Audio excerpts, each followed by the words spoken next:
Welcome back to Friday. We have been commanded by Mark Elrich of the Montgomery County Council to recommit ourselves to the Friday videos. And so here we are because we continue to be in this situation. So we figured that we would start with something simple this time through. And because it is that Wednesday, it's the Feast of St. Patrick, we are going to do tater tot nachos. So we're going to kind of ease into it, like I said.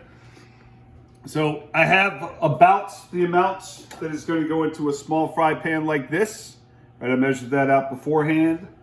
Now look, here's the thing. When you are putting frozen things into hot oil, you must be careful. See this example.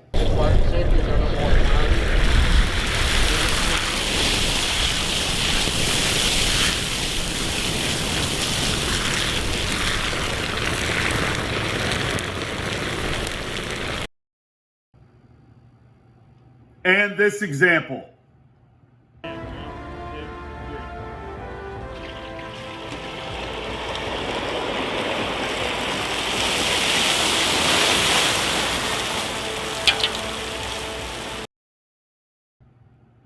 And this example.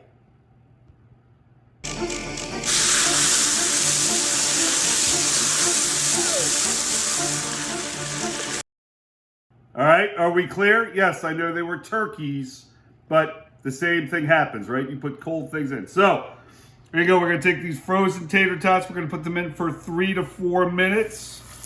You want to do it kind of slow? Oh, I have missed that sound.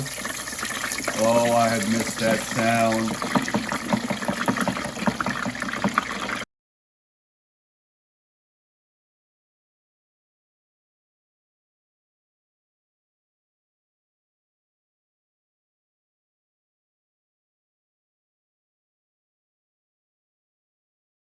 All right, that is 4 minutes right there. We got a crispy brown up in here.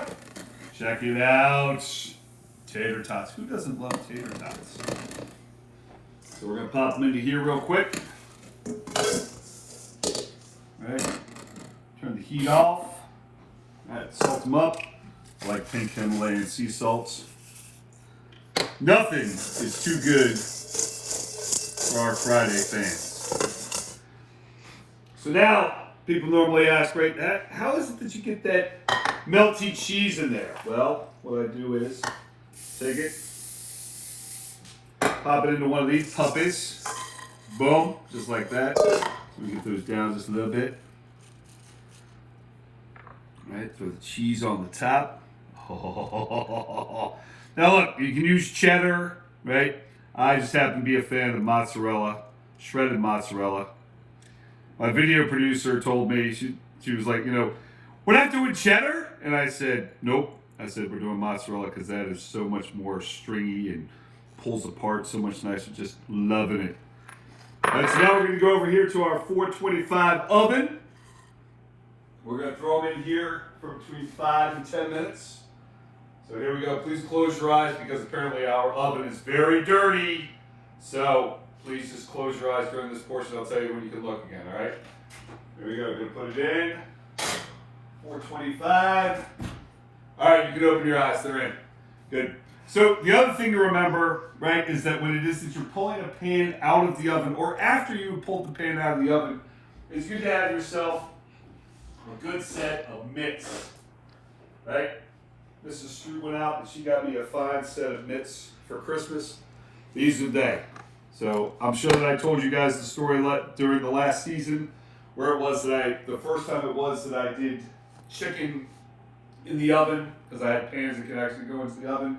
I put it on the stove, and then when I went to go move it, I grabbed the hot handle without remembering that I put it in the oven. Right? I'm not sure if you can still see the scars there, but the scars are still there, right? So a quick word about our sponsor, Peeps, right? So I told when the county executive called, and he said, Tom, look, I really need you to bring the people together, right? Things are falling apart. Need to get the people back up.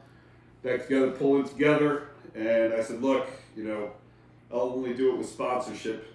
And he said, what if I got those marshmallow people together that worked for you last year? And I said, oh, if you get the Peeps people together, well, then heck yeah, I'm in. So, apparently the county executive and his peeps called the Peeps at Peeps. And so now we have Peeps. So that's the story behind the Peeps in front here, in case it is that you missed the promo. If you missed the promo, shame on you, because those are all great as well. So we have about 6 minutes. So through the magic of iPhone vision, we're going to take a little break here. We're going to wait until they're done. We'll come back and we'll look at toppings. See ya.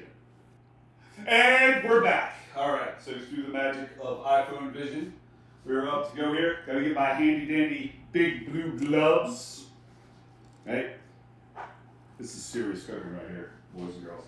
Don't try this at home. No, actually try this at home, but I have to wait.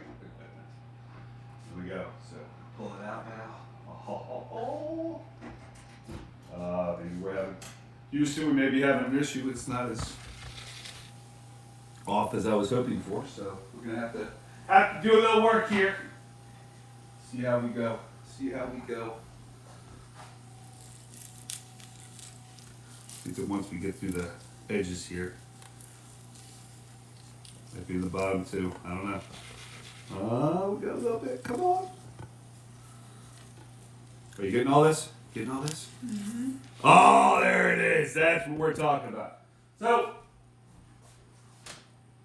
this is where we are. So, normally, right, if it were not Lent, and it's Fridays and Lent, right, so we're going to try and do meat fury offerings sometimes. It sticks to the bottom. That's okay. You can get that later. Right? So, what I think goes best with this is a whole mess of just bacon in there. And so if it is that you do the bacon in this type pan, if you cook it in here, right, and then you leave a little bit of the bacon grease in there, and then you put the taters in there afterwards, oh dear Lord, that tastes so delicious. Right, you got bacon on the top, you got bacon grease on the bottom. What's wrong with bacon? There's nothing wrong with bacon. So, now we have the toppings that we're going to go with. We're going to go just very simple. And we're going to go with some avocado. Right, and the avocado here, we talked about it and we decided that we're just going to go with the chunks like it is what we normally do. So we're just going to cut up, cut down, cut around. Probably make them a little smaller than I usually do. I learned this at my sister-in-law's wedding when I watched the lady who was making the guacamole, and I thought, oh my gosh, that's brilliant. So many people just mash their avocado, and I've been doing it like this ever since. So cut. Make sure that you have a nice ripe avocado. This one might be overly ripe. Maybe waited too long on it. So then you get yourself a handy-dandy spoon. Right, and you're just going to go around it just like that. Oh, wish that you guys had smell-o-vision. It's just so delicious. Right, in the real world, this would all be prepped beforehand. Got that, a little bit of that over there, a little bit of that over there. Right. Avocado is one of my favorite foods. Right, and so then we're going to take some sour cream, which we put into a little homemade Shea Scoop pipe bag. People are a little upset that it's on it's a thicker amounts coming out than they were looking for, so that's where we go. Pop that on there. All right, then throw some scallions on there. Just think about all this, but with a layer of bacon underneath. Right. A little bit of parsley, because Everybody puts parsley, right? We'll just put it around the edges to give it that whole professional look. Because we're so professional here at Shea Street. Right? And then last but not least, I'm only going to do half because Mrs. Stroot hates black olives. So I'm going to take the black olives on half of that. Throw it on there. Right? But really, you can put anything that you want on here, right? You can put chili, you can put gravy, you can put salsa, you can put pulled pork, you can put hamburger. You know, there are tater tot casseroles out there that are delicious. You know, and then worst comes to worst, you know, you just put another layer of this, and then you do it all again, and then you just have a double layer. Just be delicious. So anyway, thanks for tuning in. I hope that I didn't let you down. It's kind of like the first. It's kind of like Star Wars Episode 7, right? They kind of got to go back to the basics, what worked before, in order to get them to where they wanted to be. So we're kind of starting slow, getting a little, doing something simple, and we will be ramping up as we go. So it was great seeing everybody. Take care of yourselves, and we'll see you next Friday. Out.